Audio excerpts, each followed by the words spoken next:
तो बात है सत्य और असत्य की। तो मैं पूछ रहा था कौन कौन हमारे सत्संग सुन रहे हैं यूट्यूब चैनल पे, वो हाथ खड़ा करो एक बार। बहुत अच्छी बात है, फिर तो ज़्यादा बताने की जरूरत ही नहीं पड़ेगी। कौन कौन बाहर से आए हैं, इस जिले के नहीं है, जो इस गांव के नहीं? गांव के आदमी कौन है यहाँ पर इस गांव के? वो हाथ खड़े करो। दूसरा चलो अब समझ लो अच्छी तरह क्या करना है। बात है सत्य और असत्य की। क्या है सत्य, क्या है असत्य? इंसान जन्म हमें मिला है, क्यों मिला है? क्योंकि सत्य और असत्य का निर्णय कर पाए। अगर हम गाय, बकरी, बैल, कुत्ता, गधा, शेर ये बन जाते तो क्या हम सत्य और असत्य का निर्णय कर पाते? कभी नहीं कर पाते। जो माया हमें दिखाती वो हम देखते, जो माया हमें खिलाती वो हम खाते। हम तो ये भी चूज ना कर पाते कि मांस खाना है कि शाकाहारी होना है, हम ये भी नहीं कर पाते। लेकिन इंसान जन्म में हम ये चूज कर सकते हैं कि मीट खाना है, अंडा खाना है कि नहीं खाना है। कर सकते हैं कि नहीं? नशा करना है कि नहीं करना है, कर सकते हैं कि नहीं? यानी आप एक तरह से स्वतंत्र हैं अपना भोजन चुनने में, अपना व्यवहार चुनने में, अपना सत्संग चुनने में, अपना धर्म चुनने में। आज तुम हिंदू हो, कल को ईसाइयों का प्रचार होने लग जाए तो तुम ईसाई बन सकते हो, कल को मुसलमानों का प्रचार होने लग जाए तो मुसलमान हो सकते हो। कोई तुम्हें रोकने वाला नहीं है। ये सारे धर्म परिवर्तन हो ही रहे हैं, कौन रोक रहा है किसी को? तुम चाहो तो आज इस भगवान की पूजा करो, कल को इसको छोड़ के किसी और की पूजा करने लग जाओ। आज तुम्हारा इष्ट देव हनुमान जी है, कल को तुम्हें हनुमान जी से भरोसा उठ जाए, तुम शंकर जी की पूजा करने लग जाओ या काली माता की पूजा, कोई रोकने वाला नहीं है।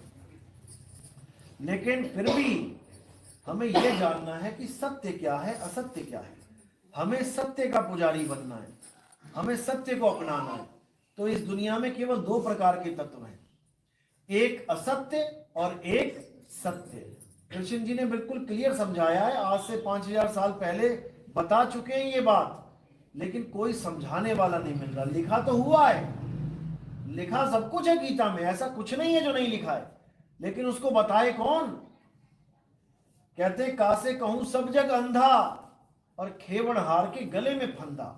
कहते किससे कहूं मैं, सारा जग अंधा है और जो खेवड़ हार है यानी जो गुरु बने बैठे हैं, खेवड़ हार यानी किश्ती चलाने वाला, मझधार से पार कराने वाला, कहते हैं उसी के गले में फंदा पड़ा हुआ है, वो हमें क्या पार कराएगा।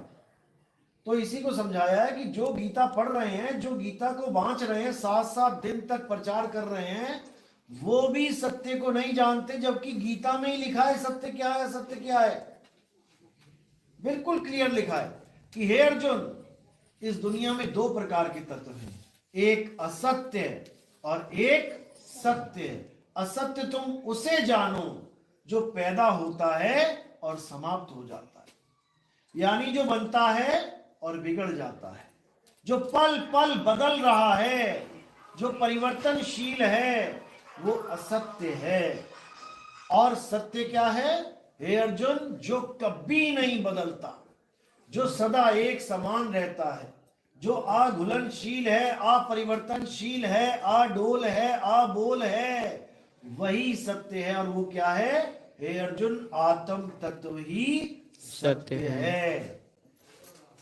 बस इतनी सी कहानी समझनी है। एक तरफ शरीर है और एक तरफ आत्मा है। शरीर बनता है, बिगड़ता है, पलता है, पोसा जाता है, शरीर पल पल बदल रहा है, असत्य है, चाहे वो किसी का भी है। ये नहीं कि भगत अपना शरीर असत्य माने और भगवान के शरीर को सत्य मान ले। भगवान अपने भी शरीर का खंडन कर रहे हैं कि हे अर्जुन, तू और मैं शरीर नहीं है, कर दिया ना खंडन। अब जब मैं शरीर नहीं हूं तो तुम मेरा चित्र कैसे बना सकते हो? जब मैं शरीर नहीं हूं तुम मेरी मूर्ति कैसे बना सकते हो? जब मैं शरीर नहीं हूं तुम मेरे आकार को कैसे जान सकते हो? मैं शरीर हूं ही नहीं, और तुम आज तक शरीर की ही पूजा करते आए हो, इसलिए मुझे वापस ये ज्ञान समझाना पड़ रहा है। नहीं तो मुझे जरूरत ही नहीं है, मुझे क्या जरूरत है, जो जिसकी पूजा कर रहा है करता रहे। लेकिन संतों का एक ही मकसद होता है जीवन का, सत्य और असत्य को अलग अलग कर देना, नीर और क्षीर को अलग अलग कर देना। नीर क्षीर का करे निबेड़ा, और कहे कबीर सुहंस है मेरा। जो मेरा हंस है वो पानी और दूध को अलग कर देगा, सत्य और असत्य को अलग कर देगा। और जो मेरा हंस नहीं है, जो कागा है, जो कौवा है, वो विष्ठा ही खाएगा, उसके किस्मत में मोती नहीं है। तो यही समझाया गया गीता में कि हे अर्जुन, उस परम तत्व को जान जो अजर अमर आदि अविनाशी है, और शरीरों का मोह त्याग दे। ये मेरा चाचा, ये मेरा मामा, ये मेरा दादा, ये मेरे भाई, तभी तो वो धनुष बाण नहीं उठा रहा था, क्योंकि उसको शरीर दिखाई दे रहे थे। ये मेरा चाचा खड़ा है, ये मेरा ताया खड़ा है, ये मेरा दादा खड़ा है। कृष्ण जी ने शरीरों का खेल ही खत्म करवा दिया कि अरे ये तो कपड़े हैं, ये तेरा चाचा थोड़ी नहीं है, ये कपड़े हैं, तू नहीं भी मारेगा तब भी ये मारे जाएंगे एक दिन। ये मरे ही हुए हैं, ये मेरे द्वारा पहले ही मारे जा चुके हैं, सारा कुछ लिखा हुआ है। लेकिन कोई समझ नहीं रहा, क्योंकि माया ने ऐसा पर्दा डाल दिया आंखों पे कि जो दिख रहा है उसी को सत्य मान के बैठा। बिल्कुल यही हो रहा है। लेकिन गीता में यह भी बताया जा रहा है कि हे अर्जुन, जो मेरी त्रिगुणी माया को लांग जाते हैं। अब त्रिगुणी माया है क्या, पहले ये तो बता दो।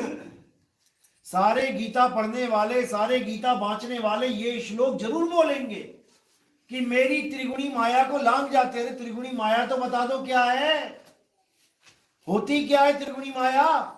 रजोगुण, सतोगुण, तमोगुण, इन तीनों गुणों से भरपूर जो माया है उसको हम लांगेंगे कैसे, बताओ? माया के तो तुमने चक्कर में डाल दिया हमें। सबसे बड़ी माया क्या है? ये सबसे बड़ी माया काया ही माया है। इसी काया के चक्कर में सब उलझे पड़े हैं, A to Z। कौन नहीं उलझा पड़ा है? सब माँ बाप, भाई बहन, बेटा बेटी, चाचा चाची, नाना नानी, सब इसके मुंह में फंसे हैं। नहीं फंसे तो बताओ। अभी किसी को कह दिया जाए अपना घर बार छोड़ के चल मेरे साथ, उठा मेरा अटैची, चल मेरे साथ प्रचार में, बंदा कहेगा क्या बात करे गुरुजी, वापस कब आऊंगा, वापस आना ही नहीं है। अरे नहीं गुरुजी दया करो, छोटे छोटे बच्चे हैं, माँ है, बीवी है, फंसाना। और अभी मौत आ जाए, अब कह पाएगा किसी को? बूढ़ी माँ है, बिस्तर में पड़ी है, यहीं रह जाएगी, कोई पानी पिलाने वाला नहीं मिलेगा। लड़की की शादी होने वाली है, सारा दहेज इकट्ठा करके रखा है, कहो एक दिन पहले ही मौत आ जाए तो किसको कहोगे कि मैंने नहीं जाना है? इतना खतरनाक खेल बुन रखा है। और जैसे तुम यहां से जाते हो, सारा मोह उत्पन्न हो जाता है, बच्चे के लिए, मां के लिए, भाई के लिए, सबके लिए, और फिर बंध जाता है मोह पाश में, और फिर वापस मां के गर्भ में आ जाता है। ये आज का खेल नहीं है, ये जन्मों जन्मों का खेल है। जन्मों जन्म हो गए तुम्हें, माता पिता भाई बहन बंधु बदलते बदलते, आज तुम सोच रहे हो मेरी एक माँ है, एक बाप है। ये तुम्हारी गलतफहमी है। अनंतो माएं, अनंतो बाप तुम छोड़ के आज यहां बैठे हो। और माया ने बिल्कुल ऐसा क्लियर कर दिया दिमाग से, एक भी मां याद नहीं आ सकती तुम्हें, करके देख लो। पुराने जन्मों में जितनी माएं थी, उन लाखों करोड़ों माओं में से एक भी मां याद नहीं आ सकती तुम्हें। तुम जितना मर्जी जोर लगा के देख लो। ये है त्रिगुणी माया। इसको लान सकता कोई? बता दो। ये है त्रिगुणी माया।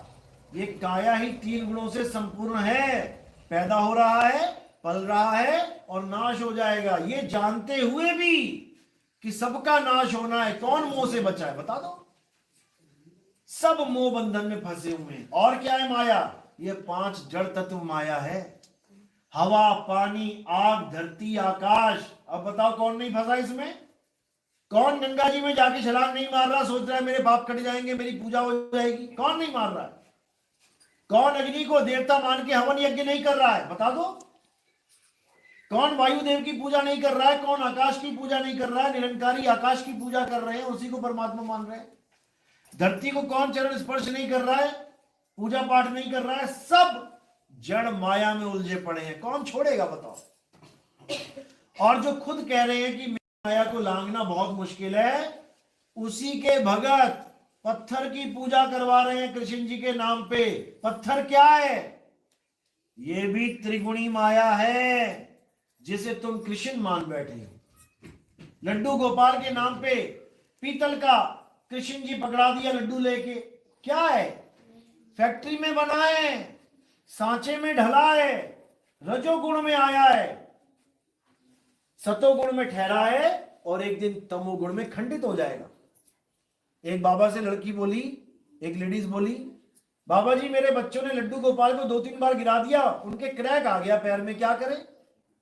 अब बाबा जी क्या कह रहे हैं?